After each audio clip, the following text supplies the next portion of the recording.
Balabado, ay, bambado. Mami, oh.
promise $400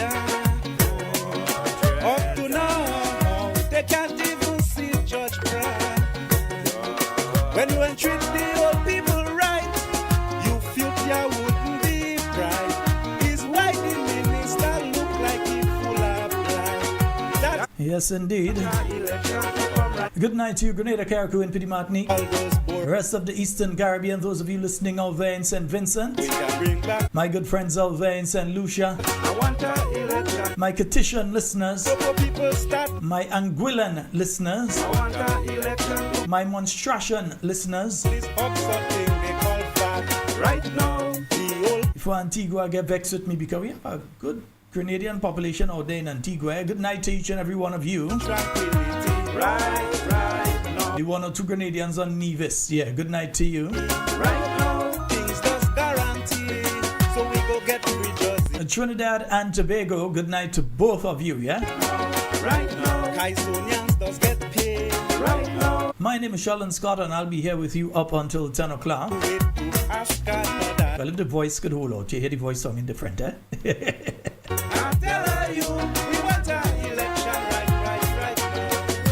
It's been behaving these days, yeah? But I don't have my tea with me tonight. I have to take a 5 minutes and go and make some, eh?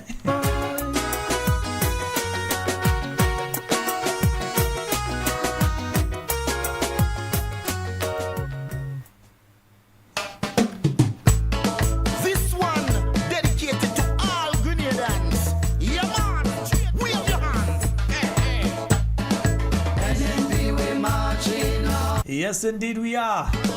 Marching on to victory. Come on, come on, come on. NNB we marching, NNB we marching, marching on to victory. NNB we marching on to victory. NNB we marching. When they ask you what's going on, sing that for them, yeah? Victory.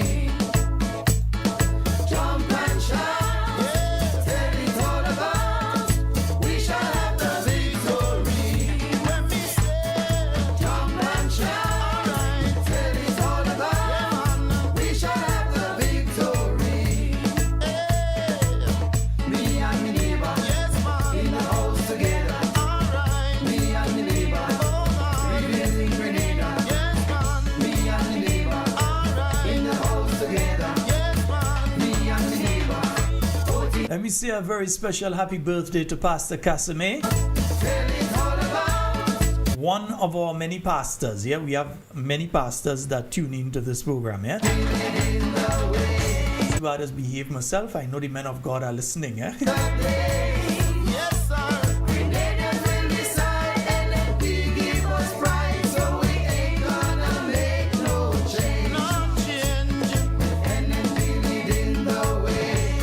Yes, indeed, NNP will lead the way, yeah? Yes, my friend.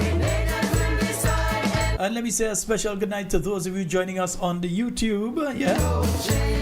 Those of you joining us on Twitch, yeah? And those of you joining us on the Facebook. It is a Friday night, and technically it's end of month. You could have been anywhere else, but you're here with us tonight, and we say a special good night to you. Especially those of you on Twitch, yeah? There's a new audience that's listening via Twitch, yeah? So remember from Monday when I'm going to start sending out the message to say the program is on again, and I'll make sure to include the Twitch link, yeah?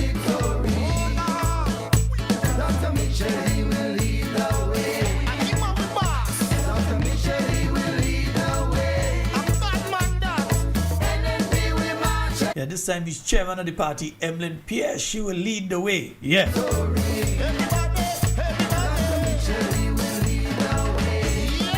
Emlyn Pierre will lead the way. We're changing all them songs, you know. Yeah, we have to go back in studio for some of them, man. Yeah. We're leaving them song behind. They're too nice. So we have to go back in studio for some, yeah? Somebody find Sheldon Douglas for me. I'll go find the Jamaicans. Somebody else find Randy Isaac for me. And we know how to find Specky easy. Ledneck where they? Ledneck easy to find, man. Ledneck day. Papa Jerry. Good night to you, sir, Mr. Jerry Batiste. I know that you're listening. Papa Jerry is one of the faithful listeners of this program, yeah? And indeed, folks, what we're going to do, we open the phone line early tonight. We're leaving the phone lines open. It's Friday night, and it has been an interesting week. Heads of government meeting, and several things took place at that heads of government meeting. We await to see how the discussions that took place there, how they will be affecting us here in Grenada. And believe me, they will be affecting us. We live in a time when the rulers of men are scornful of principles of godliness, wisdom, and freedom. But whoa. So as I said, we're going to open the phone lines 14734407377. And we've got the other issues sorted out. So those phone lines will be up by the middle of next week. I expect that they will be up. Flo will have to come in and do something here, but it will be up by at least the middle of next week is when I'm giving them. We sorted out an aspect of that today that we needed to sort out so we could get our direct lines up and running. Power against the very forces of nature. They need to have the citizens living. So both the oversea line and the direct line, we should have those operational by middle of the week. I'm not sure where the meeting is for Wednesday coming. I'll get that information. So on Monday night, we'll be able to tell you where next week's NNP Connect will be taking place. To a man just like him, but be not. Kimita, good night to you. Good night to your mom. Good night to your sister. Nice. Your sisters. As the longest road comes to a bend, so to the evil. Isadore, good night to you. Evil men come to soon. MF, good night to you. MF, I ain't find I hear you a couple days. Did I know how we does operate MF?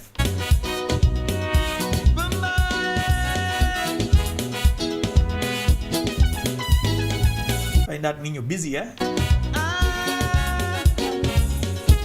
And folks, well, today was supposed to be payday. I am still waiting to hear. Let me know if all you get paid. Let me know. Those people that have been messaging me. Yes, so the paving crew, the police officers, the corporals who are supposed to receive that incremental increase, who a year now have been battling to get that increase. Have you got it?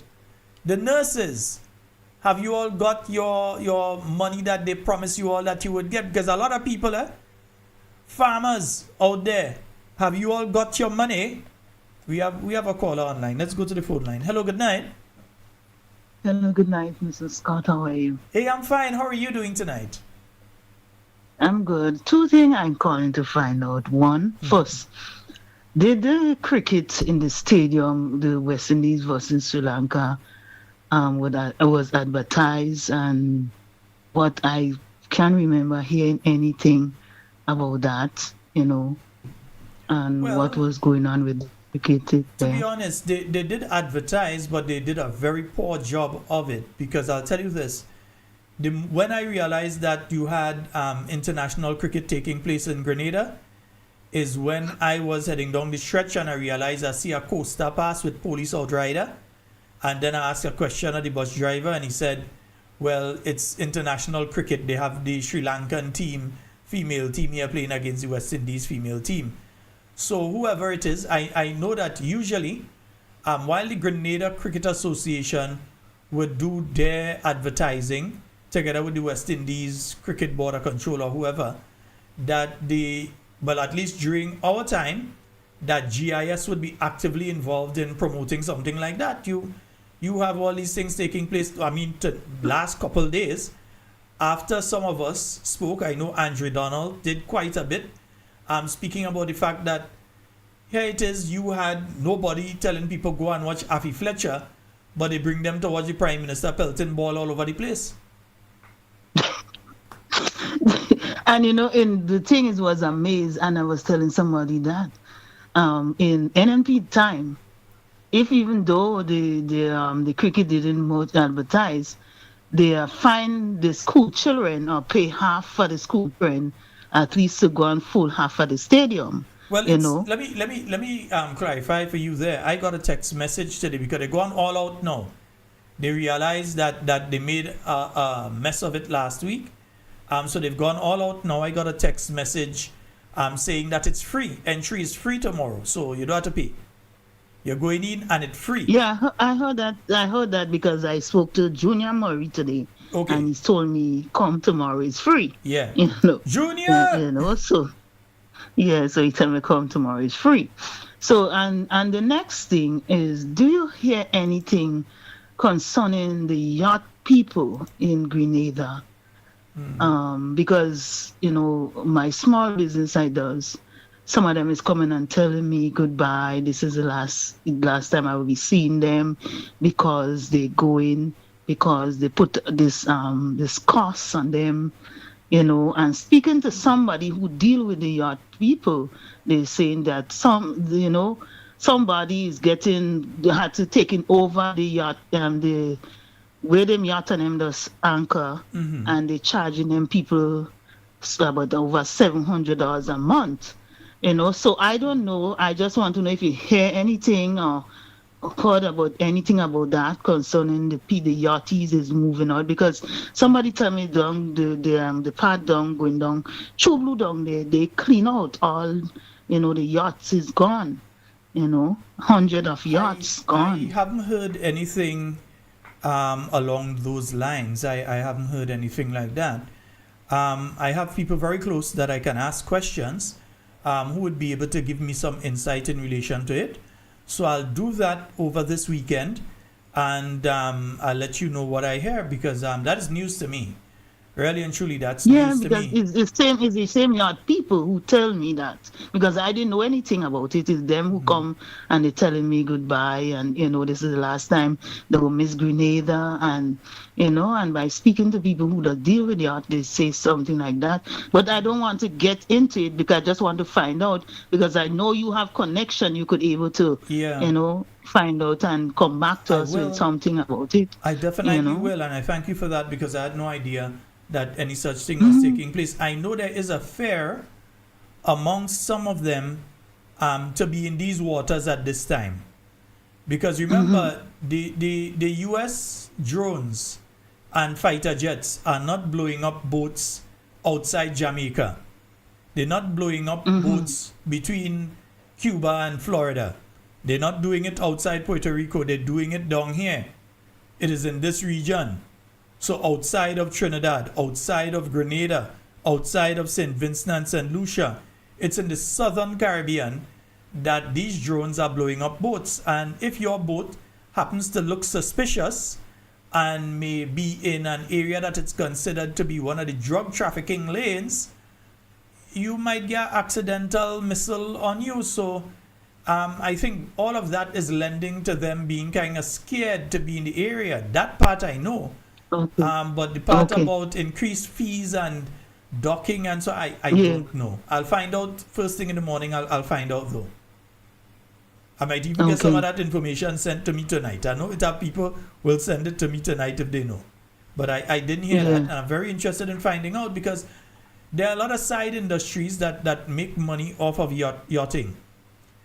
They're so outside of the place that they go and they park the boats and so on. You have the people that clean the boats, that make a living through cleaning the boats. That's one. Yes. Some people watch the boats for them. So while it's down here during that time of year, when they take a look at it for them, they keep it safe for them and so on. And they go and they may have somebody that come and clean and so on. And then there are the supermarkets and stores that make money by supplying them. Yes, that's right. And then on top of that, these are people that like to go online, buy a bar and take a drink. So the bars and so that make money off of them. I know, for instance, the brewery in Lansapine is a place that I've always met when I used to hang out. I've always met people, the yachties and so on, hanging out down there. And if you have less of them coming, it's going to affect these businesses. That's right. And you know that the NNP administration had done a lot for the yachties. That's why you see so much of yacht people was coming to Grenada. I remember the project down there in Woburn for one. that project took place under the New National Party. You have the what some people might say is the crown jewel in the whole thing, which is where you have the Port Louis, that many of the same people who are in the NDC now fought against that particular project taking place. I remember being... That's right. Listen, I remember, and you see, that's the thing. I'm at the age where I remember a lot of stuff, and I was here in Grenada, alive and active when a lot of changes took place. So people can't bamboozle me. I was here. I knew. I remember things. My memory long. So I remembered when, for instance, Peter de Savary had to go onto a program on a Sunday morning to defend that project. And there were people telling him that if he put down piles there to put down jetty, that he go interfere with the volcano. And the volcano go rise up. And so there were people that were saying all sorts of things to avoid him, who was saying that they used to swim there as a boy and they want to be able to swim there again. And I knew that they were talking nonsense, because when you passed, there was old iron, a lot of old iron that was there. That's right. Old iron pieces of car that looked like they came from the 1930s, since the war years. All kind of old thing was out there by Ross Place there. When you go in into there, it was basically a kind of shack thing that they had there, where they used to sell rum. Some fellas used to line there and buy the local rum and that kind of thing. Yes, I remember that. It was nowhere near what is there now. And the NNP actually had to fight against people that were opposing that development. Now we see mega yachts. We see some yachts coming there worth millions upon millions of dollars. And when they come, they have to take fuel, they have to take water, they have to take supplies, they have to do cleaning, they have to pay for the berthing and everything. They go to the restaurants and so there, they go to the laundry around there, they go to the sushi place, all these different places around there, the bakery, etc. They may have repairs to do. They have people that do the repairs for them. So all of that, the NNP had to fight to make sure that that could take place. And the good thing is the late Peter de Savary, because now passed to the great beyond, a good man. And he had to fight tooth and nail. And the good thing, he was able to do that. He was able to stand up and say, this is what I'm doing. I'm bringing something something positive. You know? So I'm at the age where they can't bamboozle me. Somebody younger, they might catch them. They wasn't around. They don't always like to jump a bus in the market square. They don't know what tongue was looking like just 20 years ago, much less 25. I'm not in the same category with them. I understand the developments that have taken place and the team and the thought process behind that development.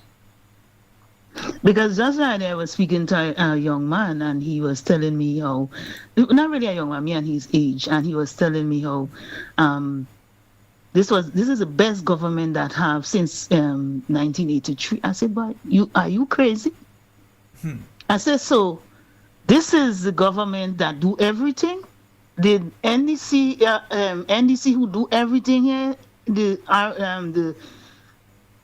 revolution didn't do all these things were happening in Grenada, all the changes, you know. I say even up where we staying is the NNP government that did all these roads, you know. Even the late Mark Isaac going up over the Grenada post office there, he who did that road, he promised people the road up there, and he did that road.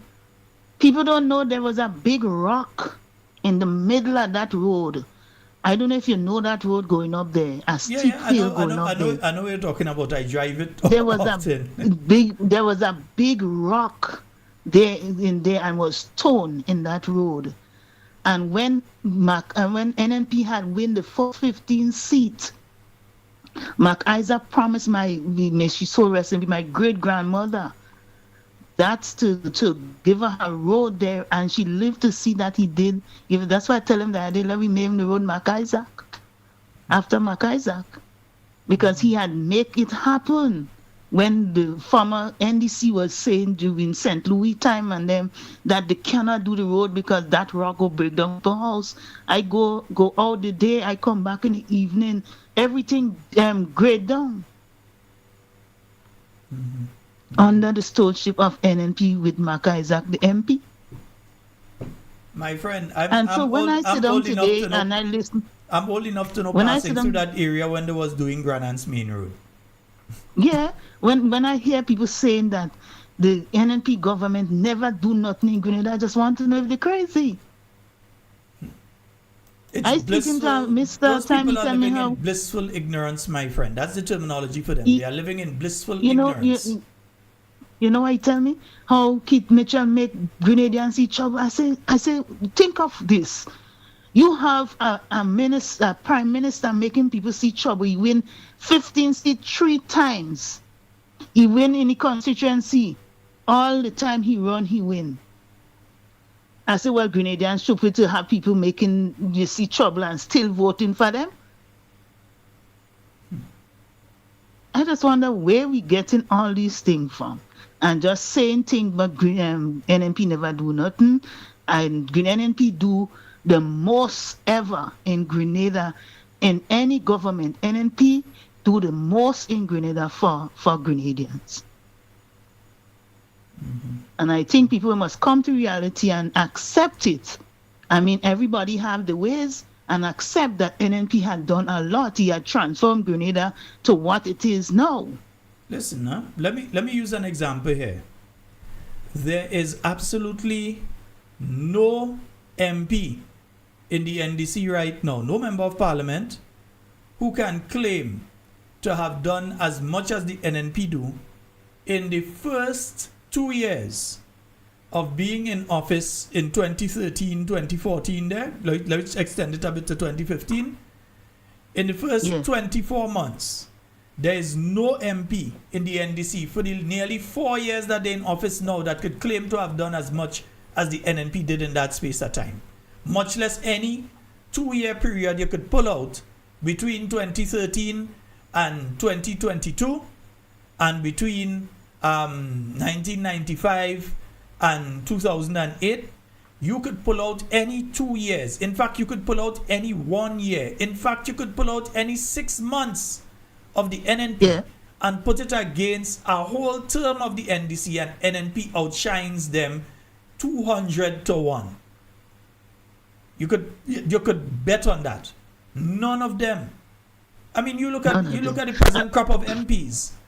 Can they point to anything significant that they have done in their constituency for their constituents, the people who are there, who voted for them? Can any of them point to anything significant? Look, you were able to say, okay, Mark Isaac promised that, and he got that done. That's the 1999 to 2003 NNP.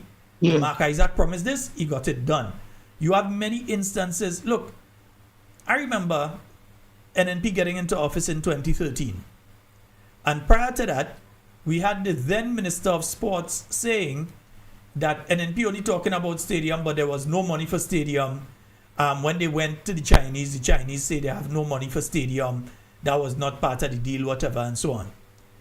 NNP came in, and in less than no time, the Honorable Emlyn Pierre, the political leader now of the new National Party, leader of His Majesty's opposition, she ensured that in the shortest space of time I think anybody in the Caribbean ever see, that the Carriacou James Athletic Stadium was built. Well built, yes, that's true. That's so true. I was sitting there when the Chinese ambassador, Madame Ubukian, when she had the first meeting with Dr. Mitchell after the election, one of the first things he reminded her of, he said, hey, it is stadia and not stadium. It's multiple, not singular. So it's not that you build a stadium, you build a cricket stadium and you're all done. It's stadia. That was the agreement. That is what you all have to build. So they didn't have to go and find money again to say you're building the Carriacou James Athletic Stadium. Yeah, it was built. Yeah. While the NDC government at the time was talking about give us the money for the stadium and so let us use, because they couldn't pay workers. Give us the money for that. NNP came in, paid the workers, get the stadium, and still get what? It was 600 plus houses built that the NDC came in and do what they want to it. But the NNP got those, and I'll tell you this as well. There are more houses that the Chinese are supposed to build for us, but this government is not following up on it. Well, yes, I heard something like that. There are more houses. The agreement is 2,000 houses. They have not built 2,000 houses yet. So the Chinese are fully aware that they have some more houses that they have agreed, and the Chinese, they keep their word. If you want to form the fool and don't follow up, that is up to you. But the agreement is that they would build 2,000 homes for Grenadians. They still have some more to build. This government coming and talking about, oh, the Chinese building these kind of house, I know they're building this kind of house, and that's where they put in people and that sort of thing.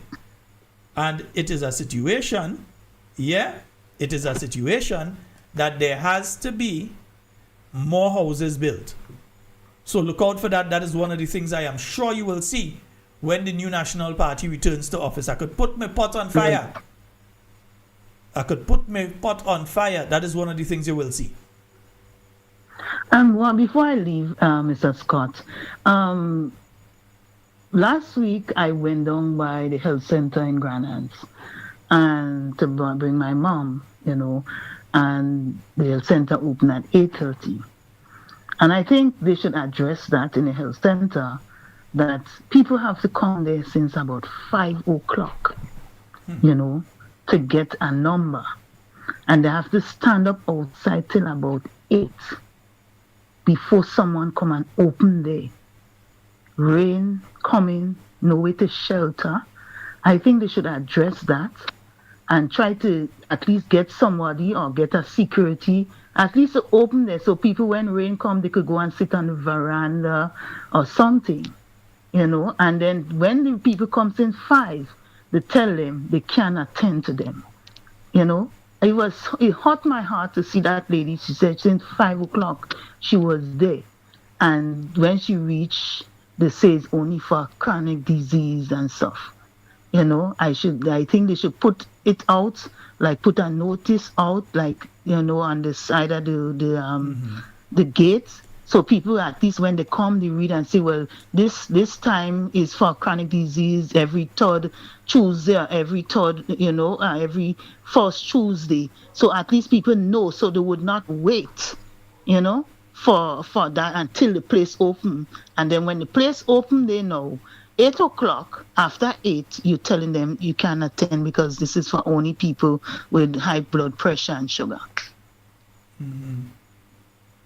So I think the health people should try to do that and try to address that, to have the place open a little earlier so people could go inside, and even in the veranda, they have a 10-day and sit down and wait till the place open.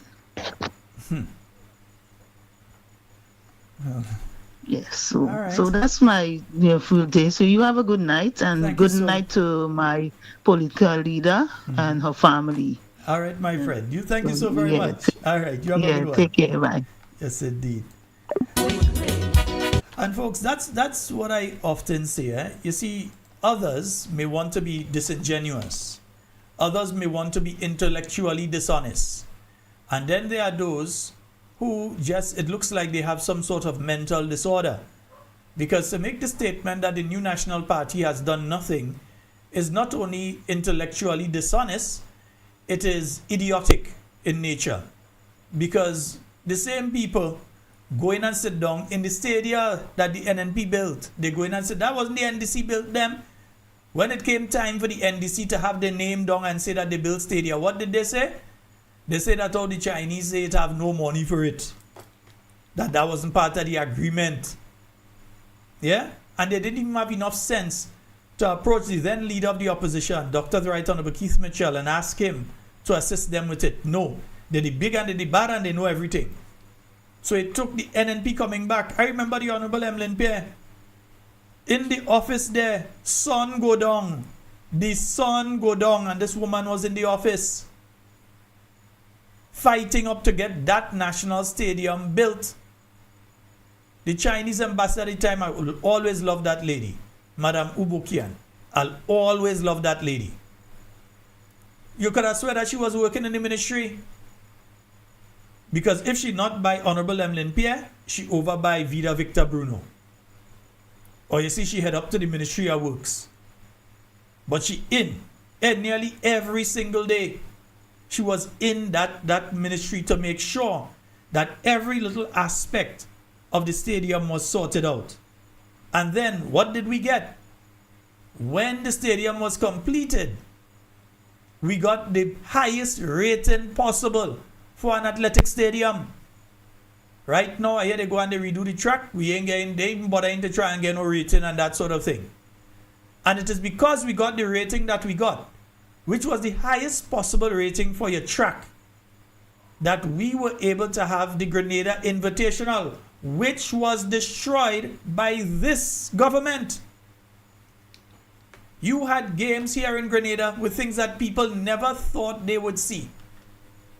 You had a Safa Powell and all these people and them coming into Grenada, Shelley and Fraser Price and all these athletes from around the world were coming to Grenada to take part in the Grenada Invitationals. I ain't forget Petit Martin, I'll come to them just now. The Grenada Invitationals. And they would come to Grenada and these people would send out messages and tweet to their 20 million followers or the 16 million followers or the 5 million followers. They would come and they would send out messages to the followers. They're on Granans Beach. They're up in Annandale by the waterfall. They're up by Granatang Lake.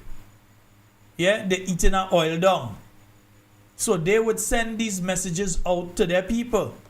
Plus, you had one, I think it was NBC, that were contracted to come in and broadcast the games live. So you had, in fact, the Grenada Invitationals were just at the point where they were to be certified up another level, to a silver medal level. They were just about to be certified when this government messed it up. They messed it up for them to step in and make sure, because listen, even if you decided you're spending $200,000 or $300,000 on the Grenada Invitational, even if government had decided to spending that on it, the country was gaining millions of dollars in advertising and etc. because people were coming to Grenada from that. Millions of dollars worth of advertising. You couldn't pay for the advertising. And you couldn't pay for the effect it had on the young people here in Grenada who got to see their heroes on the tracks here in Grenada, who got the opportunity to see Karani James running here in Grenada, who got the opportunity to see the Jamaicans, the Bahamians, the Canadians, the Americans running here in Grenada on the tracks, their tracks, the same tracks that they getting to run on, that they were able to see these people so that they can set their dreams and say in 5 years, in 10 years, in 20 years, I want to be like them. I want to be in the Olympics. I want to be in the World Championships. I want to not just be like Karani, I want to be better than Karani. But instead of that, they destroyed the whole thing. And they keep getting it wrong. Because now we have the situation where they've gone and they've set up lights now for cricket. They set up the lights now in Progress Park and they set it up wrong. And they go and they interfere with the lights that were up properly in Las Ages. They go and interfere with the lights now. And you know what it's going to cost if we have to get the proper thing now? Millions. It's going to cost millions if we have to go and get the proper thing done now. So now we have lights in a cricket stadium that we can't play cricket with. They could boss and talk about they're going and make all kind of, we don't care about your announcement now. We ready. We ready. Yeah? If you ping-a-ling-a-ling, ring the bell. Don't feel that we ain't ready. We ready. So if you want to ring it, ring it. Yeah? We ain't afraid that. But what we are saying is that these individuals are incompetent. And the thing is that they don't take a step back and say, boy, I really can't do that, let me seek some help from people who can. These people, incompetent, and they revel in the incompetence. Like they like it. And then they have people that are out there trying to shut up everybody. When you speak about something, I refuse to be shut up, and I think all Grenadians know me by now. I don't think it have a person in Grenada that don't know me. If they don't know me by voice, they know me by name, they know me by reputation. Every single Grenadian know me, and they ain't shutting me up. And you should not allow them to shut you up. You have a constitutional And forget the Constitution, you have a God-given right to speak on issues if they're affecting you negatively. You have a right to speak on them if they're affecting you positively. You have a right to speak in general.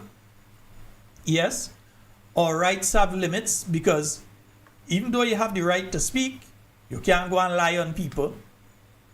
Do I lie on people here? If I lie on them, they have all the opportunity. The court right and they like court and they know my name good and they know where to find me.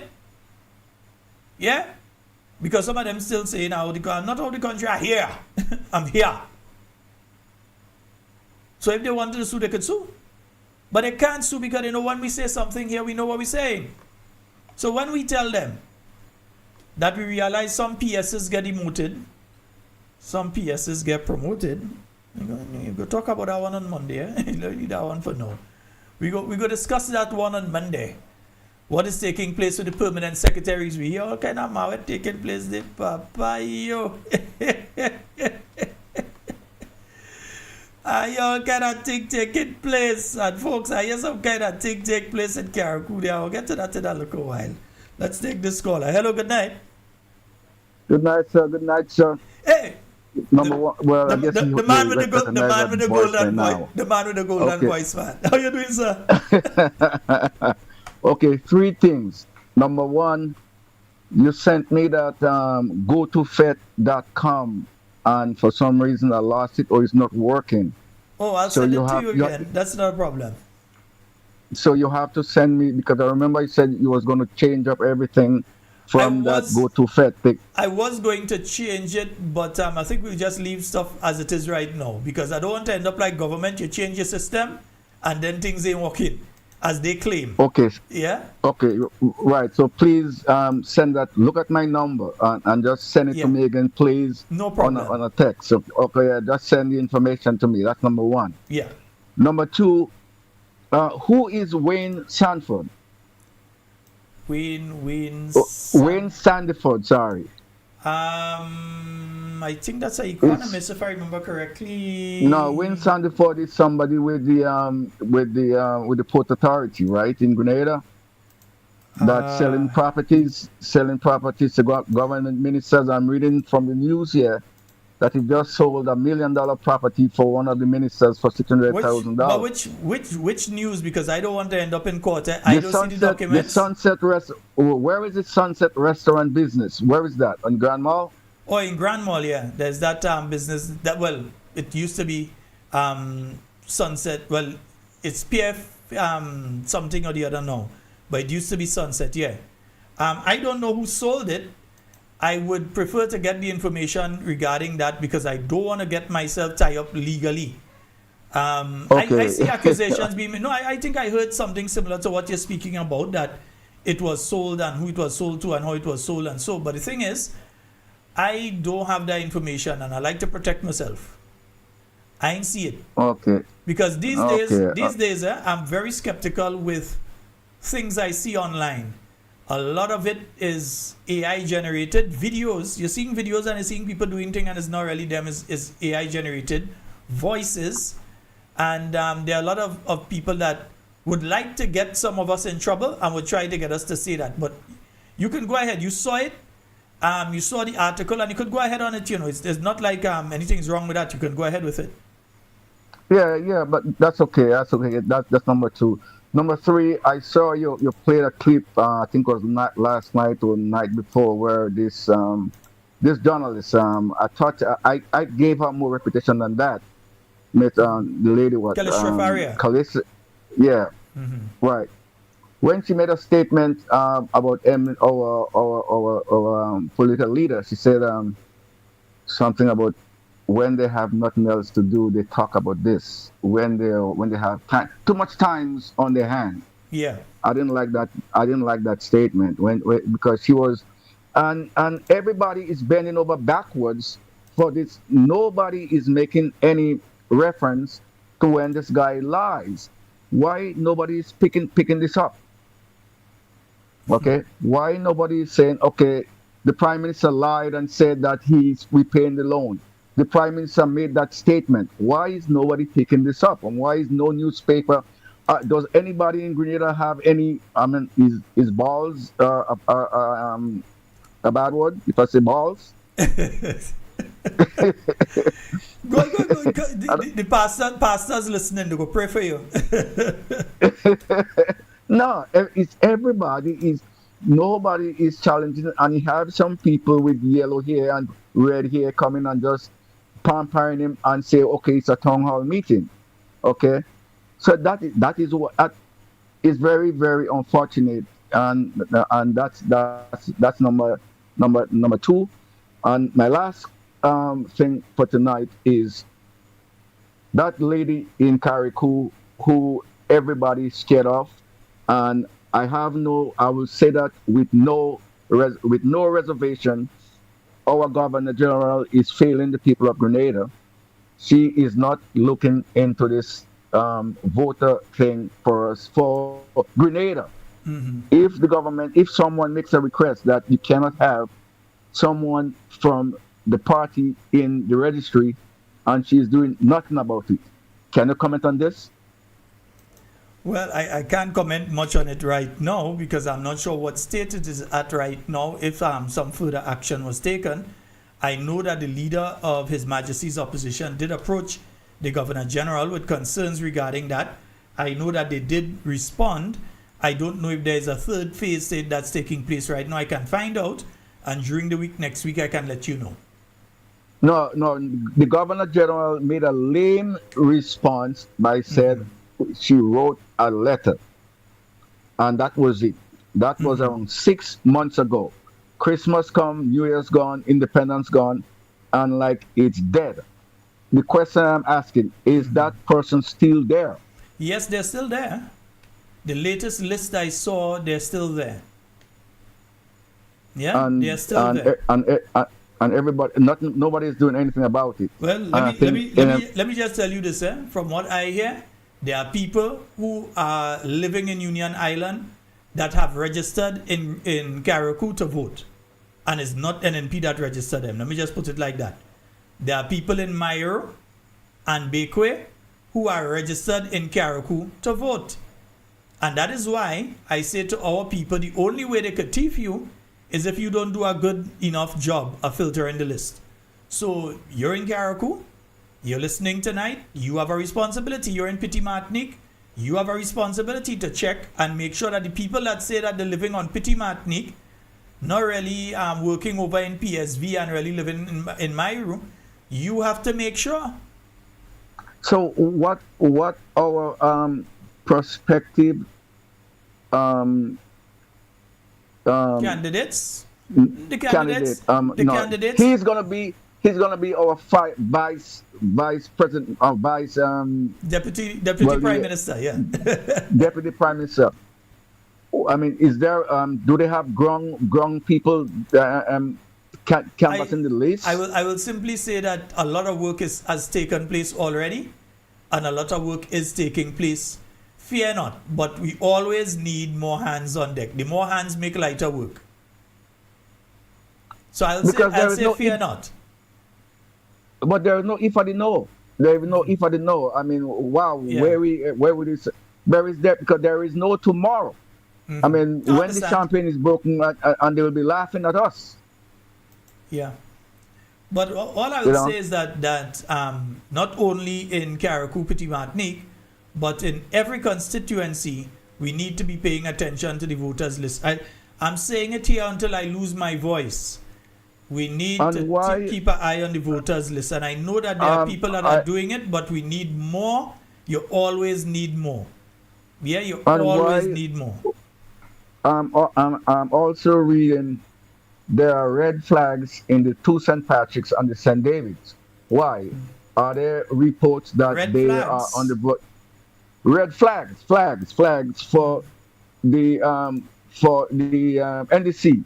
In other words, they are scared for the two St. Patrick's, East and West. My brother, don't even bother to go down that road, and they better be scared for all 15 because all go in. If I was them, if I was the NDC right now, I wouldn't be scared and point out and say this seat or that seat. I'd be scared for not all. the NDC. As far as padding as far as okay. padding and falsifying names. Yes. Falsifying names. These are the these are the constituencies where St. Patrick's is St. David's is almost big as when you come to Corinth, you don't finish in St. David's now, you know. The riding, the more you ride, you're still in St. David's. Yeah. As you know that. From the time you pass the gas station in Corinth and you start going down the hill there, St. David's start. And you don't finish until you reach almost where? It is the biggest constituency by size, but the biggest by number is South St. George. Strange enough. So St. David's is biggest by size, second in size of voting population. South St. George is largest in size of voting population. Oh, okay. Yeah. Because I was kind of concerned for my young lady how she could manage that big landmass because I tell you, you're worrying a little too much. And not everything we could say on air. Because what you do not want to do is say too much. All right, so please, I'm gonna close now. But please send your thing for me, please. Yes, I'll do that when the program is over. I'll take some time and send it because I have to switch computers to do that one. All right, thank you, sir. Good night, sir. Yeah, right. Have a good one. Yes, all right, indeed. Thanks. Yes, indeed, folks. Yeah. But as mentioned, Carriacou, I want to ask a question here of our good friends, Mr. Pinky. I hear in a talk of a situation where a certain parliamentarian, who is not Nolan Cox, a certain parliamentarian went and bailed an individual who was involved in some sort of illegal activity. Obviously, if they had to be arrested, they were involved in an illegal activity, yeah? And I'm hearing that a certain parliamentarian who is not Nolan Cox went and bailed them. Mr. Pinky, you know anything about that? I find that to be highly irregular. This person not to be a mad person. You can't call me while I'm doing the show. Yeah. So, Mr. Pinky, we need to know. Because I didn't expect a MP to be going and bailing people.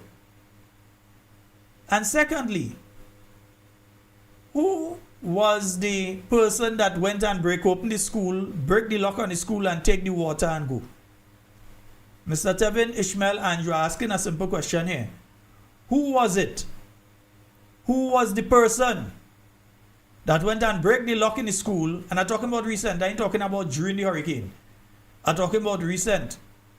Who recently went and break the locks on the school? And I will just say the school for now. I know it's school, but I will say the school for now. Who went and break the locks on the school and take the water? I feel like doesn't know what's going on in Carriacou today. Them two questions. Who was the parliamentarian that went and bailed the person that was arrested for being involved in the illegal activity? And from our hearing, it may not be the first time that such has taken place. I even hearing accusations of people involved in certain substances who were detained, and members of the Royal Grenada Police Force being ordered to release said individuals. Are hearing them kind of things. So let us know if it's true now. Let us know if it have people that, we'll say it plain, involved in drugs, that the police going to pick up these people and picking them up and so, and getting call from certain people to let them go. If I see police, I don't let them go. Fire me. Yeah, I bad like that. I ain't letting go nobody. You come and try and take them out of the cell, see if I don't put you in the cell too. Yeah? So you want to know. Because if that is happening, I think I need to tag the White House in the post and them that I'm making when I put up my thing. I need to tag Marco Rubio, Donald Trump. I need to tag the DEA, the White House, all them kind of thing. And I need to give them details about certain boats. Yeah, I think I need to do that. I need to tag them. I need to tag Donald Trump. Because we can't have MPs involved in things like that. That's what I'm hearing. So you could tell us if it's true or if it's not true. Yeah, be careful how you say it, because sometimes when we say things, how we say it for a particular reason. So just don't think you go avoid answering. Yeah, you could try your best. You can't avoid answering. We want to know who does be. I know it's not Cox. So who does be calling, telling them police and them lead this one, like what that one, all kind of thing. Yeah, that's how we operating. We are a country without laws now. We lawless. That's how we operating. But then again, when a political leader could say things like he said on what I played last night. Play there. There seems to have been a bit of credibility to some of the well, issues. I looked into the issue and I just said to you, which is why I talked about how you handle conflicts in terms of what the legislation says and what has to happen, right? So I'm saying when people just simply make spurious allegations and come up with all kinds of fanciful stuff, you have to be careful that you don't allow people to draw you in and to make decisions as if you are Jesus Christ and he who's without sin cast the first stone. I'm saying the very nature of our laws recognize that you have situations where someone who serves on a board may have their firm or their business and so on bidding for work that a particular entity is offering. And there's a process and procedure that has to be followed. So I'm saying if someone makes, and you're saying do I look into the lotto thing simply because I'm hearing media allegations, if someone makes a credible accusation, we will obviously investigate it and then we make necessary decisions that has to be made. But too often, and I think the National Democratic Congress government in the past was allowed itself to be hoodwinked into trying to go after its own and into trying to punish its own, has to be followed. So I'm saying if someone makes, and you're saying do I look into the lotto thing simply because I'm hearing media allegations, if someone makes a credible accusation, we will obviously investigate it and then we make necessary decisions that has to be made. But too often, and I think the National Democratic Congress government in the past was allowed itself to be hoodwinked into trying to go after its own and into trying to punish its own and to hold itself at that standard that's almost impossible. When other people are doing all kind of thing left, right and center and getting away with it. So I'm saying we are living in a society where nobody's perfect. And we have to be careful that we don't try and hold people in public office to a perfect standard and then try to hold them at that. It sounds a lot. We will obviously investigate it and then we make necessary decisions that has to be made. But too often, and I think the National Democratic Congress government in the past was allowed itself to be hoodwinked into trying to go after its own and into trying to punish its own and to hold itself at that standard that's almost impossible. When other people are doing all kind of thing left, right and center and getting away with it. So I'm saying we are living in a society where nobody's perfect. We will obviously investigate it and then we make necessary decisions that has to be made. But too often, and I think the National Democratic Congress government in the past was allowed itself to be hoodwinked into trying to go after its own and into trying to punish its own and to hold itself at that standard that's almost impossible. When other people are doing all kind of thing left, right and center and getting away with it. So you heard the Prime Minister there. He's basically giving permission to his people. Do what you want. We ain't going and come after you because we ain't holding ourselves to no high standard. In other words, is any wash your foot could come. You know, when you're small and you start to wash your foot to go in. Any wash your foot could come. Don't worry. Your teeth? No problem. Material gone? No problem. Money gone? No problem. You in charge and you're paying yourself? No problem. No matter what it is, he's not going to look into it. But these are the same people. When they end up in opposition, and opposition without a seat, but when they end up in opposition, that will be making accusations and calling on government to go and investigate and investigate and investigate and investigate. Because these were the same people when they were in opposition. Anything that was mentioned, they will investigate, jail this one, jail that one, investigate. But when it comes to them, and them holding themselves at the same standard that they were calling on the new National Party, the new National Party held itself at a very much higher standard than they have themselves. Because the NNP, the leader of the NNP submitted himself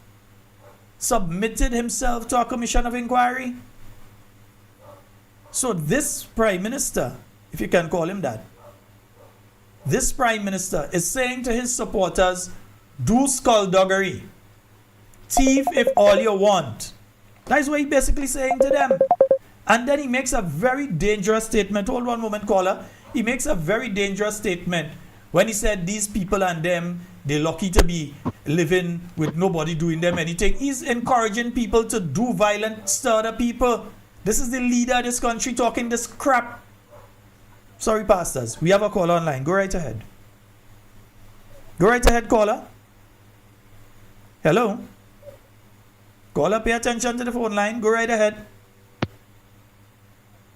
Hello? Going once. Going twice. Gone. Yeah. Pay attention to the phone line when you call. Don't pay attention to the other thing. Pay attention to the phone line or we're going to cut it. Yeah, 14734407377. That's the number for you to call and get onto the inside of tonight's program. Yeah.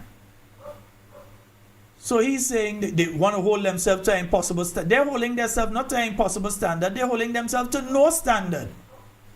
They're not holding themselves to any standard. That is why ministers in this NDC government can do the corrupt things that they're doing and feel that is okay. We have a caller online. Go right ahead, caller. Wow. Hello. Hey, Sheldon. Good night. How are you? Quite fine. Go right ahead. Yeah, Sheldon. Sheldon, when I hear people say NP do not from time they in office, is something had wrong with these people ever? Because I know what the people say, they know the truth. They know the truth. I want to let them know NMP is not NEC. NMP is NMP. And we could right now about 20 projects that NMP did bring development and broaden the scope of Grenada landmass. Project that where the present administration right now sitting comfortable in, feeling happy, and the citizens say nothing. Independence rally held in the stadium. That is a project for NMP. The Ministerial Complex, NMP again. The bus terminal, the cruise ship, NMP. The road network, NMP. The Imani program, shall NMP. Right? NMP did it. The Imani program, shall the program for the young men. But what NMP recognized in the Imani program, the 90% of the people that was engaged in Imani was young ladies. And what NMP did, they made a program for the young men to go and learn the skills. So when they learn the skills, they could like plumbing other things like boat building, other skills. They could do it for themselves and make a living. And many other more projects that NMP did to uplift people. I asked myself a question. The same people are saying, I wanted to name one or two projects, major, let's say a project, NDC did to that they could say, the people would say that is benefit to the poor people, to the young people of Greater Carriacou and Pitimati. When NMP they in governance, Sheldon, the people smile. The people feel more happy because money circulated through all the country and it benefit everyone. When NDC day in governance, people suffering. People walking and they can't get paid. Some even get paid, they get paid into late 35, 36 a month. But Sheldon, look at what's happening now. The people working out Sheldon, so when they're getting paid, you might work 10 days, 15 days, and might get people one day. They're talking about the new system. But Sheldon, how the new system only working for the poor people and not for the government and the friends. That has nothing to do with the system. What I know, what I believe, Sheldon, the government brokes. They brokes and they need money. And they will do anything to pressure the poor people to get money. Well, Sheldon, have a blessed night. All right, thank you. 1473 440-7377.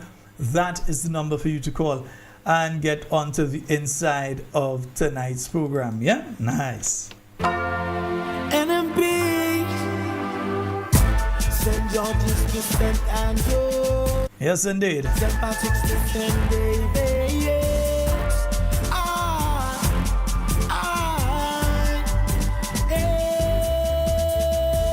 So some folks have asked me which area we're heading to on Wednesday. I haven't got that information in front of me yet. When I do, I will let you all know. We're on the road. NMP on. 14734407377. That is the number for you to call and get onto the inside of tonight's program. And folks, we have to understand with what is taking place right now, how it is affecting Grenada as a state on a whole, but particularly the island of Petit Martinique. No, I'm not saying that the people on Petit Martinique suffering all this kind of, no, that is not what's happening. But I'm saying Petit Martinique was at once considered to have the highest GDP as an island, the highest GDP in the Western Hemisphere. That was due to fishing. The size of the population, the amount of income that coming in and fishing and so on. You now have a situation, the island has been badly damaged by Hurricane Beryl. They had to rebuild and so on. You also have the situation now with the fish ban. And even if the fish ban wasn't in place, they have to afraid for the people to go out there because you don't know when a drone might mistake you for something, or you might move suspiciously, or you might link with a next boat out there that happened to come out from the wrong place. And next thing you know, a drone is tracking you and kaboom. So they had to be afraid to go out there. Yeah? And then the cost to go out there, when you consider that they are not going to be making back that kind of money. As I said, it's 16,000 to go out there. And then the kind of money that they would make from the other type of fish, it doesn't make sense for them. So they have found themselves in a serious situation, and we need to understand that and consider what our brothers in Petit Martinique are going through. Yes, we understand St. John, St. Mark, Calice, yeah, down on this side, down in Calice, the fishermen in these areas and so on. But remember, the tuna thing is more of a Petit Martinican thing, and they are going through it. The fishermen, and then to frustrate them further on top of that, like you want them to just give up and say, we ain't going and fish. They start with the move the boat. Yes, the boats have to move, I agree. But it is not what you do as much as how you do it. So I don't think we'll meet anyone that says the boats and them should stay there. Yes, they look pretty, they make the carnage a little more pleasing to the sight for the tourists when they're passing to take the pictures, but then there's a problem with the rope and people falling over. There's a problem with the waste that tends to settle around those boats. I'm hearing some of them saying that it doesn't come from them and different things like that. But whatever it is, if you're not there now, they can't blame you. If you see it there, they can't blame you. Yeah? And those sort of things. So we all understand it has to move. But it's not just that it has to move. It is how you speak to them and where you're going to put them and how you organize with them. That is what has to take place. But we await to see what comes out of that. I didn't hear the Minister of Fisheries going in St. Kitts. I say, you have a fisheries ban. God, you have a fisheries ban in place. Right? Your fishermen, those who not even doing tuna, afraid to go out in the water. Right? No, they ain't going out far. They're staying close to shore. They're afraid. Yeah? So you have that problem.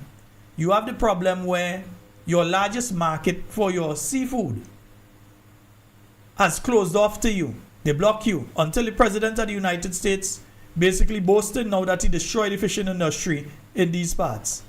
And that's the Southern Caribbean. As I said, you ain't hearing about boats blowing up Jamaica side. You ain't hearing about boats blowing up St. Kitts and them places, St. Lucia, St. Vincent, Grenada, Trinidad, down this end. And you have many families, many communities that depend on those fishermen and those fisher folk going out there, because there are ladies that do it too. You have families that depend on these. And the market is now gone. So those in Petit Martinique who might have go and dive lobster or go and dive lambi, that market is no longer there. That market gone. So it's no longer there for them. The same with people on mainland who do the same thing. So the guys in Woburn and so on who might have been able to send how much lambi to the US, that gone. But you have that situation. You go to the heads of government meeting where you have the American officials you could speak to. the top level people who you could speak to try and deal with that situation for you. And instead of you bring your Minister of Fisheries along with you, well, maybe you find your Minister of Fisheries can discuss. Maybe you find Marco and them go telling me how to fix the tie. Maybe, I don't know, maybe you find Marco go telling me how to fix the tie. If you find it will be a problem with the tie, put him in a Guayabera or one of these other outfits and them and let him come. Yeah, put him in a shirt jacket and all, and let him come. But instead of bringing in, you bring your press secretary. Where your press secretary go do? She go and talk for the fishermen. She will go and talk on behalf of the families that dive the lobster and dive lamby. She will talk on behalf of the guys that go out and spend how long out there going after tuna. She will go and talk on behalf of any of them. You see how these people don't think. So they go with big delegation, plane ride, hotel, per diem, all of that, paid for by you. Paid for by you. Because they have to get per diem. Might be 100 US a day or whatever a day. They have to get that. Plus transportation when they go. Plus transportation when they go in. All of these things they have to be provided with. So these big delegations go in. And the cost is on you and me.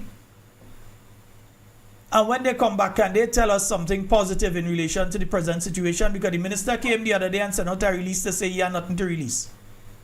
He come to say he had nothing to say.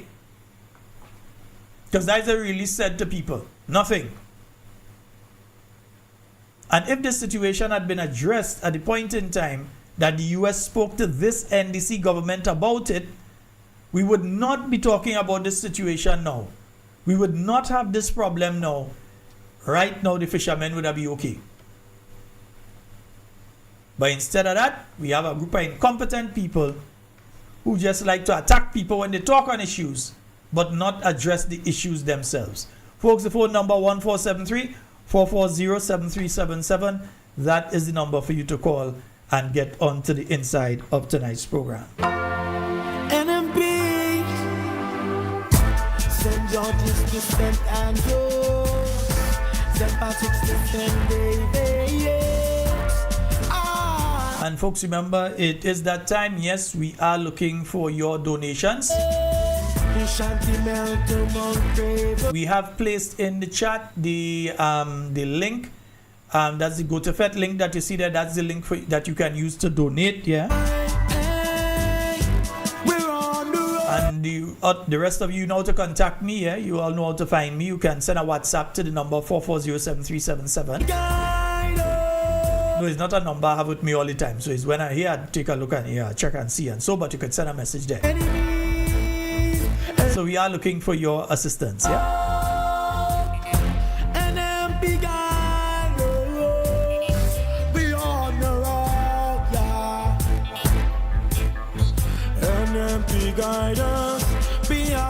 Ron Julian, I see your message there about raising funds for somebody. I did not get a chance to look at that this morning because I had to head out, so I didn't get a chance to follow it. I will find out what's going on and you know us. Once we can, we help as well, yeah? That's in relation to somebody. I hope it's not the 97-year-old man they hit with that bill, yeah?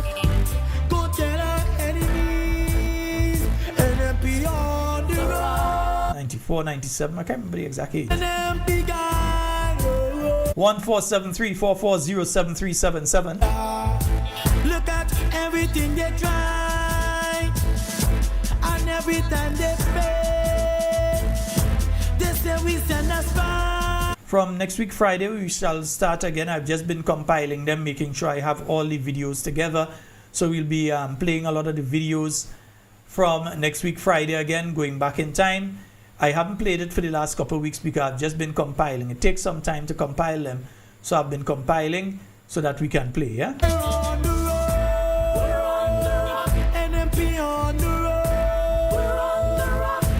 And let me just remind the present administration, it is now the dry season. In fact, it's so dry that they have started valve regulation. They start certain areas ain't getting water at certain times and so.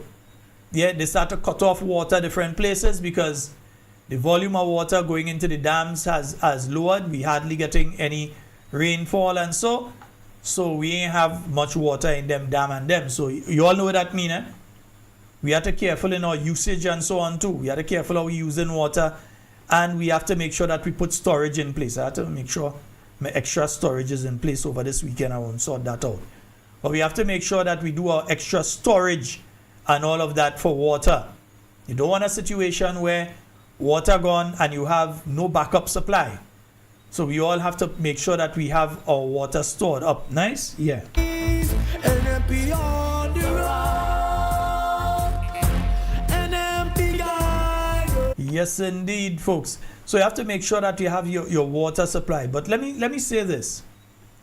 As we are in the dry season, I expected that when I'm passing River Road, that I'm going to see teams of people out doing some work. That is why I thought I would see. Because as far as I know, it's supposed to have bridge to put up. As far as I know, the road, River Road itself, has to be paved. There needs to be something done with sidewalk and drain and them kind of thing. That is as far as I know. Yeah? But instead of that taking place, I realize a whole pile of nothing is what's taking place there. So remember, we're supposed to have bridges, you know. We are supposed to have bridges to place in River Road. That is not me that say. The minister himself that say. And if he lie, the Prime Minister should fire him. The St. John's River project is in fact a priority. I had said previously that the quotation we got for constructing 2 concrete builds was in excess of $30 million. And yes, in excess of $30 million. And in those circumstances, unless there was absolutely no other alternative, I just want the people of River Road to remember, Claudette is the Attorney General and the Minister of Legal Affairs. She sits in the Parliament, she sits in the cabinet next to this individual talking, eh? So when the dust from what they left there, when the dust from it come into all your house, just remember Claudette and her political leader is responsible. Just remember when the rain fall and they flood and all your vehicle gone, or God forbid somebody get injured or worse, Claudette and them is to blame. The people from Dabo who going to have problem moving around when River Road flood. The people of St. Andrew, of St. George Northeast, etc., who have the problems going to and from when that flood. The businesses in River Road that suffer damages, the homes that suffer damages when they flood. Just know, this was the Prime Minister 2 years ago, March the 26th. So that is 2 years and, no, not 2 years, just short of, just 1 month. And just about a month short of 2 years when he made this statement. Yeah, let me start from this. The St. John's River project is in fact a priority. I had said previously that the quotation we got for constructing 2 concrete builds was in excess of $30 million. It's a priority, but 2 years later, not even a nail drive down there. They even move a grain of sand. And yes, in excess of $30 million. And in those circumstances, unless there was absolutely no other alternative, but those 2 bridges, we obviously had to find ways to ensure that we were getting value for money. I'm happy to report to the member for the town of St. George that in fact there are alternatives. And some of the alternatives are perhaps in keeping with some of the more aesthetically historic and pleasing features that the area of River Road has.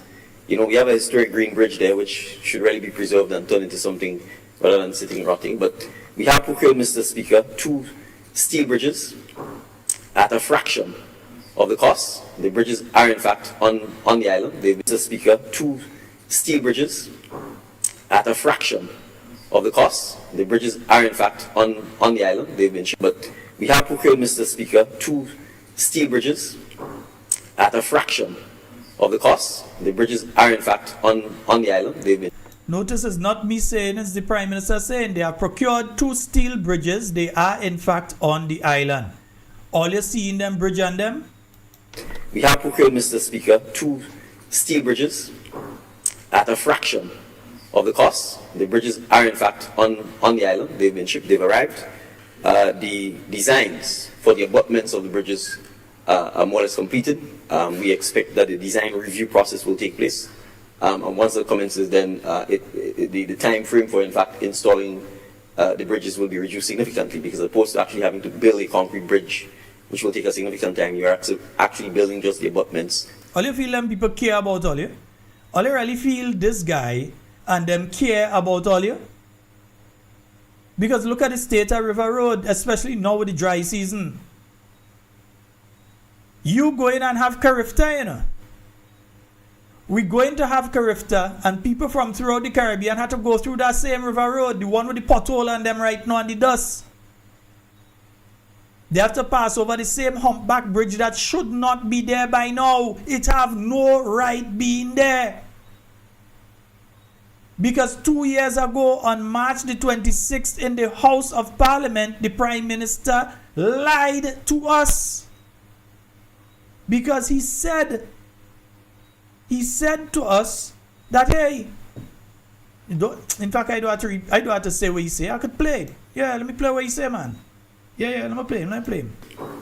At a fraction of the cost, the bridges are in fact on the island. They've been shipped, they've arrived. The designs for the abutments of the bridges are more or less completed. We expect that the design review process will take place. And once that commences, then the time frame for in fact installing the bridges will be reduced significantly, because as opposed to actually having to build a concrete bridge, which will take a significant time, you are where's the excuse? Where's the excuse for this? You look at the mouth of the river right now, you realize it jam up, it ram up, it jam up. So if a heavy rain out of the way was supposed to fall, you know what's going to happen. River Road going and flood. Look at the mouth right now, the river mouth, and you'd realize that they're blocking up.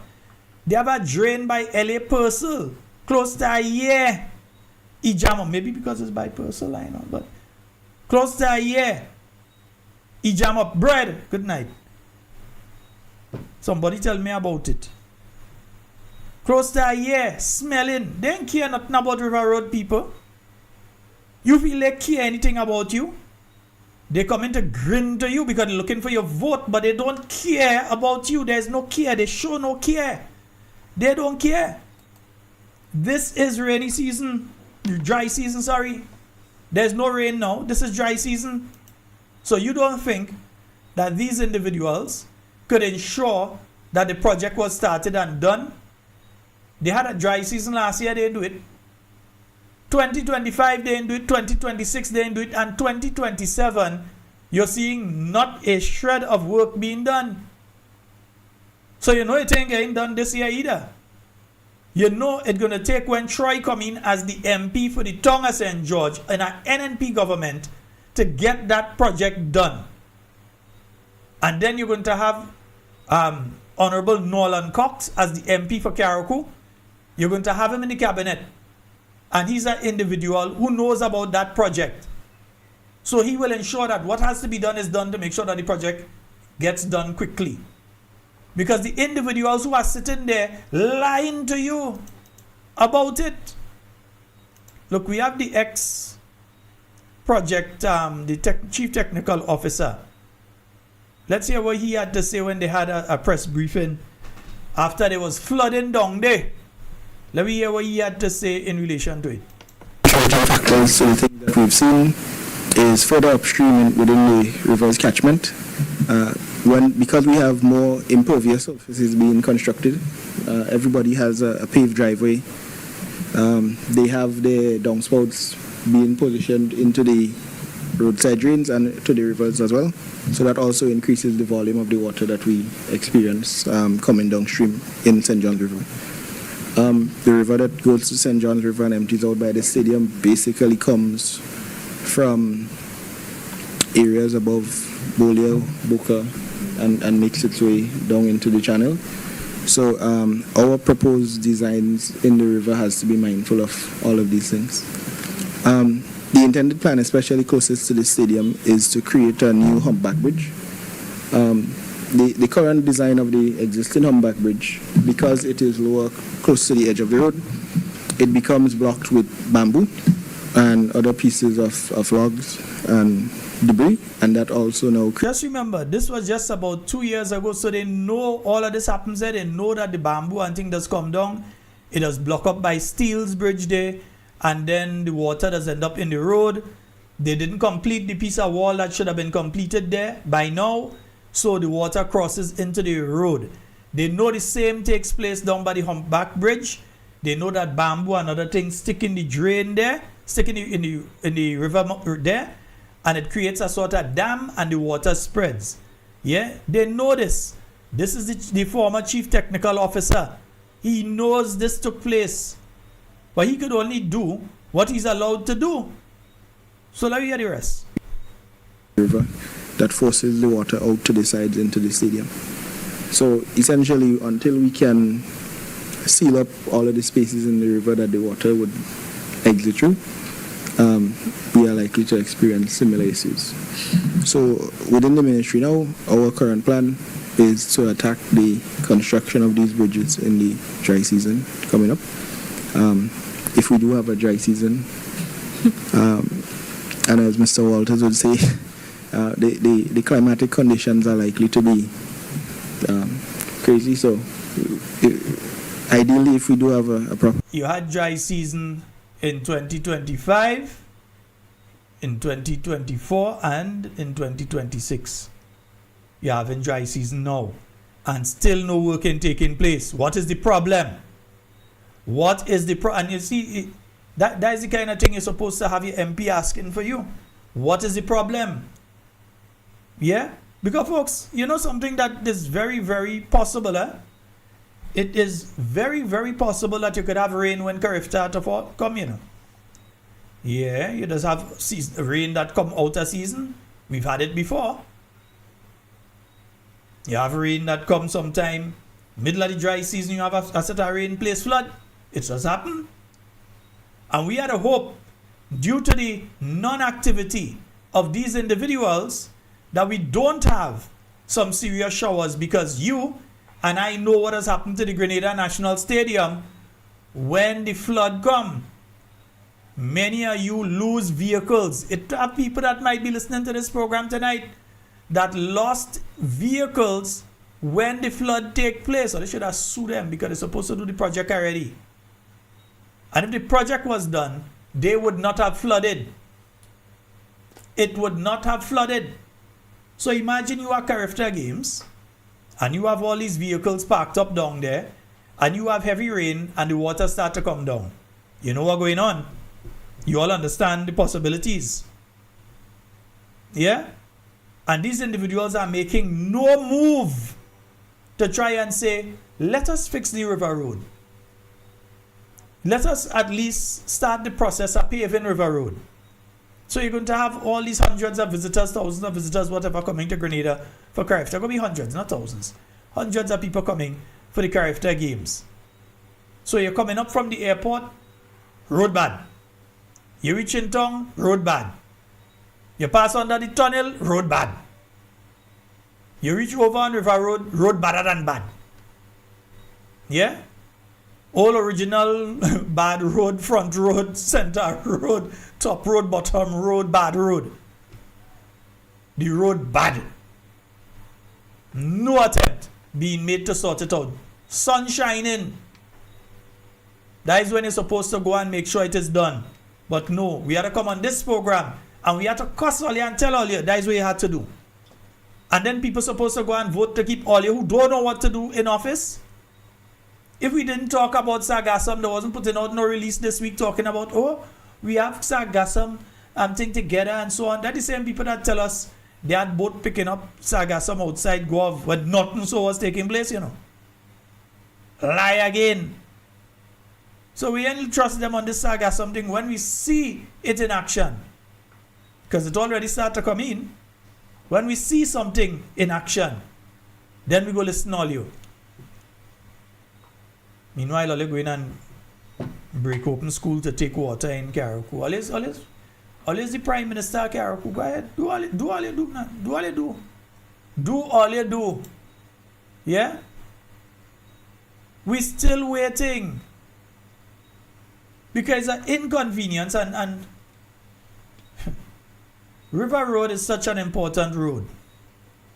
Because if you're going up to the center of the island, you're going up there. Instead of having to go up Lucas Street and make all the rigmarole and run around and so on, to go up the hill and then you go over Cemetery Hill and come down and go up Lucas Street and then come round to come down and go. You pass River Road and you're going about your business. And they are paying no attention to that. No attention to that at a time that they should be paying attention to it.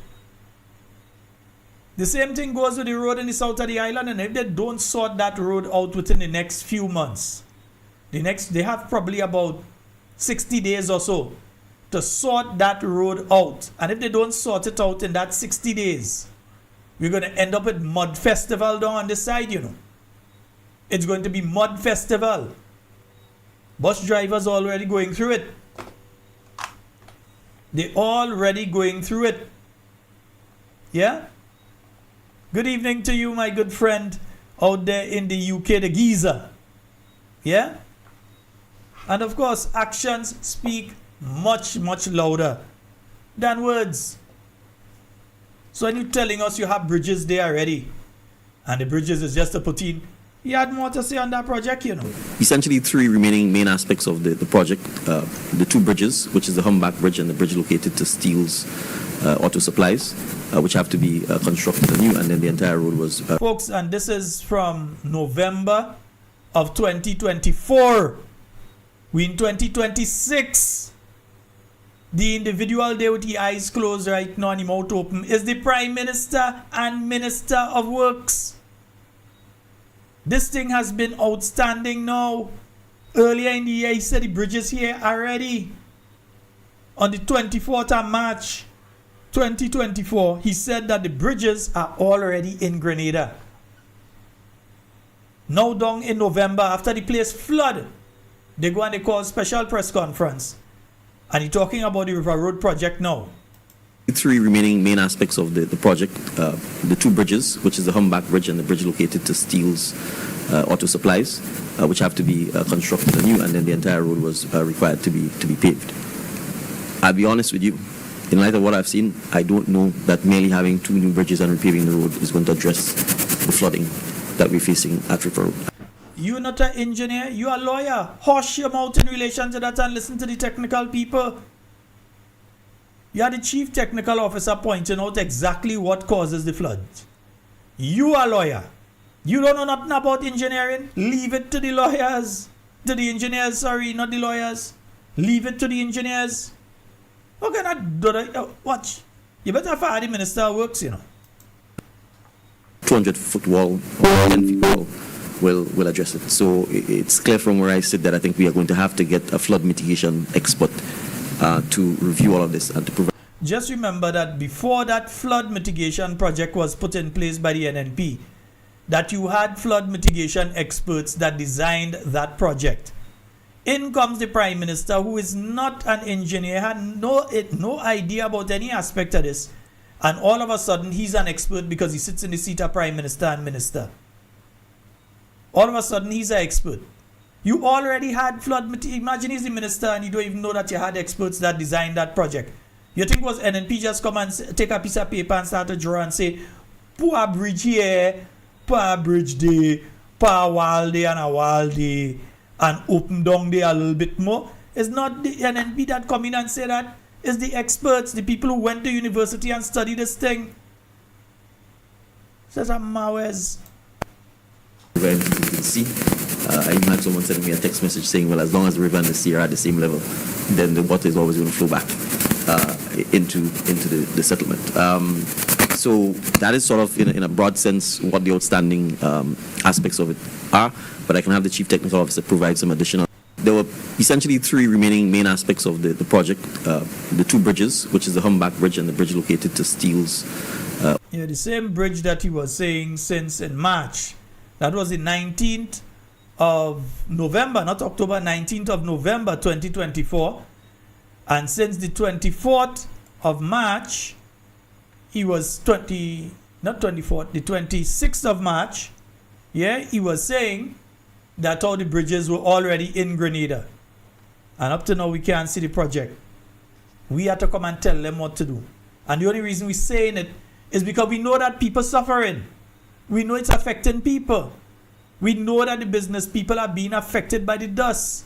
We know that the busmen, that they are being affected of the wear and tear on the vehicle.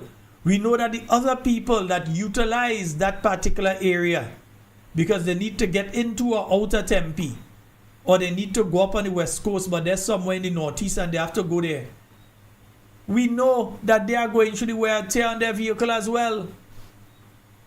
We know that the children getting affected by the dust, the elderly getting affected by the dust.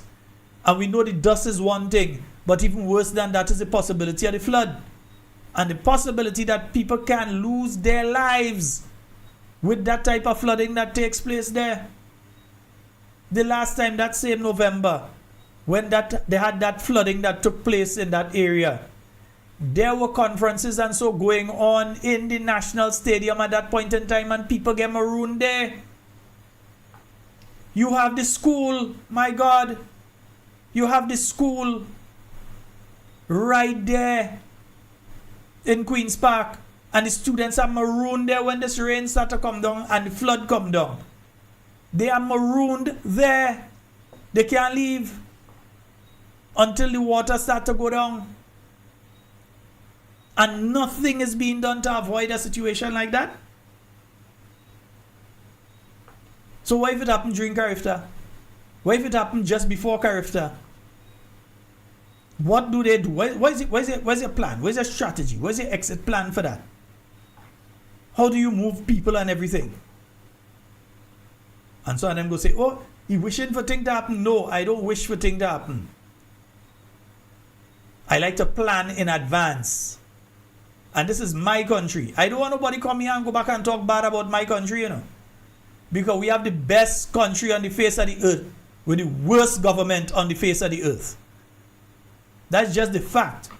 We have the most beautiful country. Beaches that we consider beaches not to bathe on is the ones people spending thousands of dollars and flying to other islands to go and bathe on. And we don't even bother with those kind of beaches. We have better than that. Yeah? We have beautiful, intelligent people in this country. And some of us could play cricket. No, not all of we could play cricket. But some of us could play cricket and things. So we're talented. So we have the best country on earth. And every Grenadian must continue to repeat that. We have the best country on earth.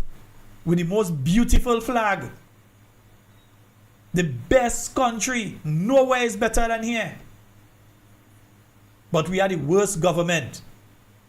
That making sure that we cannot enjoy being in the best country on earth. They're making sure of that. And probably because they're making sure that is why they're always outside.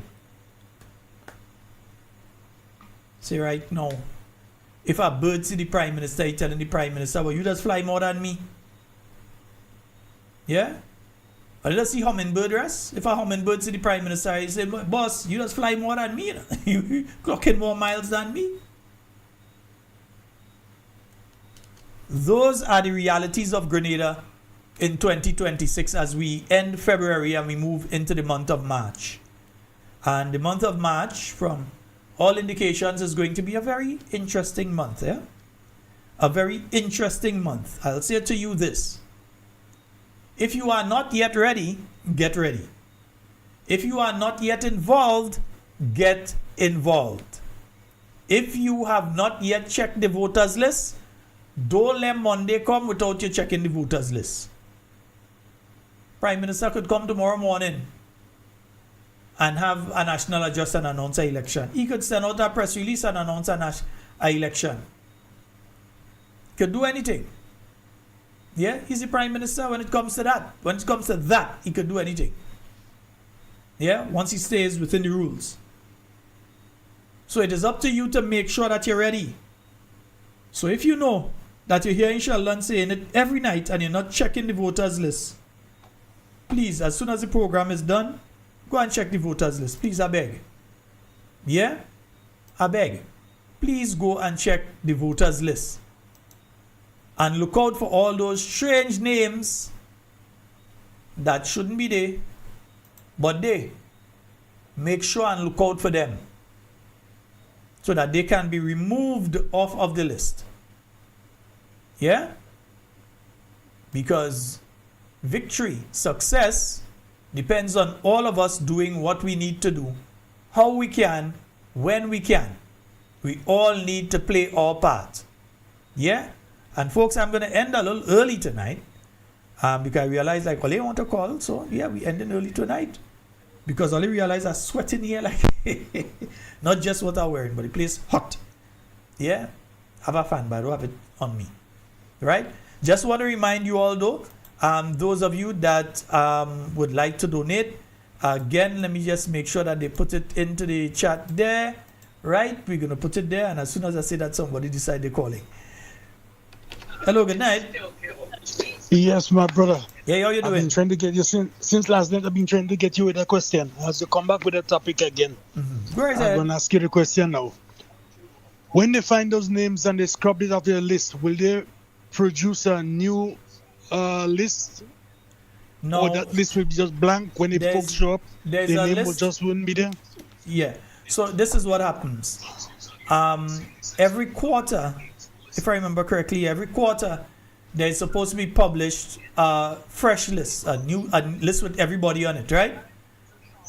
If I remember correct, is it quarter or every half? Anyway, but there's a list that will be published. Now, if an election is called now, there has to be a final voters list that is produced for that election. That voters list will have everybody that registered up to the cutoff date. For instance, if they call an election today and they say Monday is the last day for registration, so everybody who is registered up to Monday will be on that list. Also, you can make objections to those who are on the list that need to be removed, right? So that you have the final list for the election. Just that comes out just a day or two before the election itself, that final list. So we need to do the work now. We can't wait until last minute because people could use all kind of excuse to keep people's names on. I'm hearing from various registration offices that a lot of folks are coming from the diaspora and registering. And these are people who, for instance, they might come to register in South St. George. They're not staying in South St. George even when they visit. They never lived in South St. George. They're from town. They never live in South St. George. They were always from town. They came back. They name not on the voters registration because they were not here to register the last time over the years. They now come to register and they decide they register in South. They may do it in another constituency like St. Patrick and they're really from Tempe and you may find their name on the list up in St. Patrick. No, but that is what's happening and it's being coordinated by the NDC. They're coordinating that because they're trying to pad the list with people that they're going to bring in for the election to vote to try to overthrow NNP lead in different So you may very well find that a person is listed in St. Patrick who is really from Tempe. Not from Tempe. Not from St. Patrick's. Right. So you may find situations like that. You may find situations with people in Carriacou on the list for Carriacou Petit Martinique who really and truly live in Union Island. Because what they were accusing NNP are doing is what some of them was doing, Hey, usually the most of the time when somebody accuses you of something, that's what they are doing that they accuse you of. And they just take in front to cover themselves. Yeah. So when the constitution is suspended, then no more new lists. The constitution is not suspended. The parliament is dissolved. You can't suspend. If you suspend the constitution, there are real problems in this place. The parliament. Yeah. So when they suspended, that was the end of the list. Suspend, dissolve. There's a difference. Suspend is when they prorogue. Prorogue is when they go on vacation. So it's suspended. Right now, what happens is it would have to be dissolved. Anytime you hear they say dissolved, that means elections. So when that happens now, no more registration, no more new lists. You'll have new lists, the final list, but you may have like a day or two. You may have to continue registration, as before. Sometimes you have 1 day extra, you have 2 days extra to to go and register, and then after that is the end of it. But don't wait for then. Make sure that you don't have to. I remember in 2013 I saw it. In 2008 I saw it. 2018 it wasn't that bad. But I remember seeing a lot of people, especially in 2013, struggling and rushing to go and register on the final day. Last minute. And you said to But these then people for the chance of months, that is slim.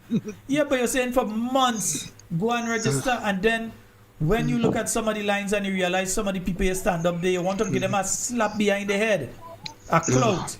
Because like, how could you not be on the voters list? You've had this information, you're listening all every the day, time you to do know. it. Yeah. I could understand young people who registering for the first time, and they may be, youth usually kind of lackadaisical. Sometimes you want to take part in this politics thing and so on. I understand that. But as parents, we have to speak to them and get them registered. And do it. Yeah. The next thing is that now, once you register, the only thing to move you off of the registration list is death, right? No. You can be taken off of the list for different reasons. If you go jail? That is one. The thing is this.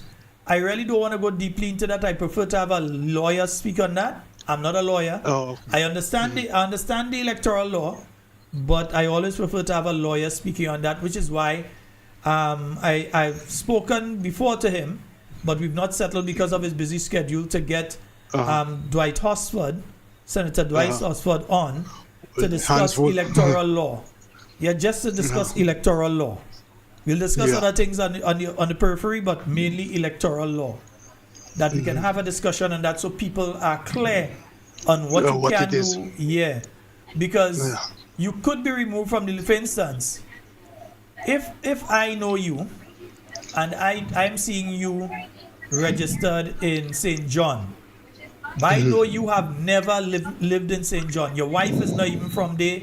You've never lived there. You don't own property there. You have never lived in St. John. You never rent there, nothing. I know you are a man that lived in St. David. You're always from St. David. That's where you're from.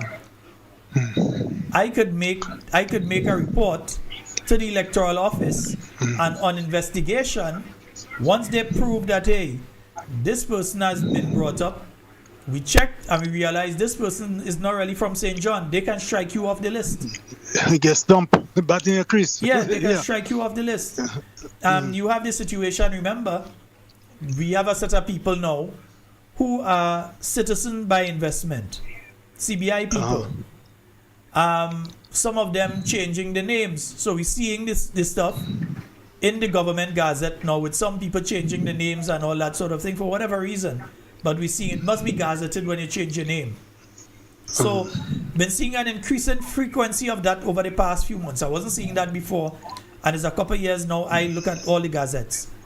But it's an increasing frequency of that. You have to be careful with that, because you may be looking for a name like Rora Squinsky or some kind of thing to say, well, it's some Russian or Fulai to say it's but they get a native name. But they get a native name because they can change their names now. So again, we must put a face to every name. Yeah, we must. So if even though they do the CBI, let's say like a year ago, they could still come in and vote now, if even though they've been out the country. Well, brother, from the time remember, it's not the NNP in charge, it's the NDC, so things that shouldn't take place could be taking place. That's why I keep saying vigilance. All of us have a responsibility. Yeah? This victory, let me say this, this victory of the new National Party at the next general election is going to be a victory of the people themselves. Not just the NNP win. It has to be you, the people who do the work. Are the ones who win, because usually you all always win with the NNP anyway. But this victory has to be an organic victory of the people themselves who have come out, done the work that is necessary to ensure that we secure the victory. Yeah, because the safety and the future. The only way for NNP, and I don't want to even use the term, but the only way for NNP to not win the next election is for NNPites to not do their work. So if you know you're not doing your work right now, you are endangering your candidate. The others go in, but you endangering your candidate. I think they have enough evidence to put them sit down for our next, let's say, our next 3 terms or more. They have enough evidence to do that. And if they don't do it, according to Kami, they'll live with the consequences. They'll suck salt. Yes, indeed. Yep. All right, my brother. Thank you so all right, very much for your have a great night and a good weekend. You have a great one as well. Okay, all right. Wonderful. Yes, indeed, folks. Remember, so for the donations, yes, you have to go to the page. I've put it there. Yeah, I've put it there so that you all can see how to do it. Nice. Let me see. Let me see if I can think it here. I'm trying to go to it on my system so that I can show you all. Right? I can show you all how to do it. So it is very simple. It is as simple as you're going to this. Yeah, the link is there in the chat. You would see it, and you'll see talking points, right? And you could decide if you're giving 5, 10, 50, 100, or if you want to give me $1 million, no problem. You could give me $1 million here, or you could give me a 700, a 500 there. That is no problem here. We need it, so we ain't saying no. All right, we thankful if it's 5. We thankful if it's $2. You could give. We thankful for it. Right? You could put a note here, like you could put your name and so, email address, all of that information. You can put in your information here, and then you put in your card information. It's safe there. That's the same system that's used for the carnival tickets and all these other things as well. You put in that information here, and you can make your donation. I know some of you prefer to do it otherwise. You all know how to get in contact with me. You can message me on the WhatsApp, and we'll get in contact with you for that one. So, folks, we just want to thank you all. That 2 hours go fast, boy. What? We just want to thank you all for being here with us on Talking Points tonight. It's been wonderful being here with you for the entire week, this week, with the exception of Monday, which we, again, do apologize for.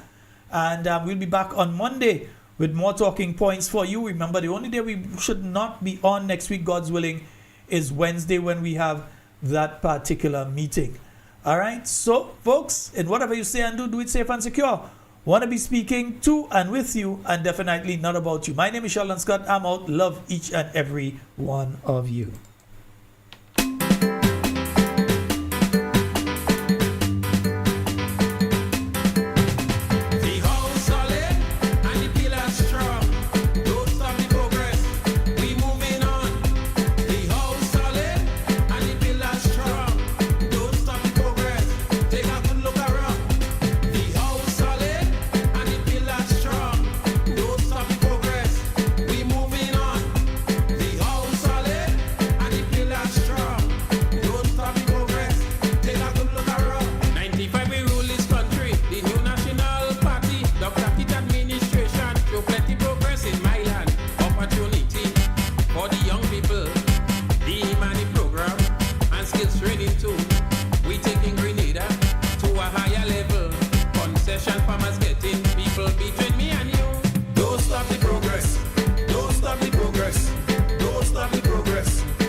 NLP, don't waste no time. We show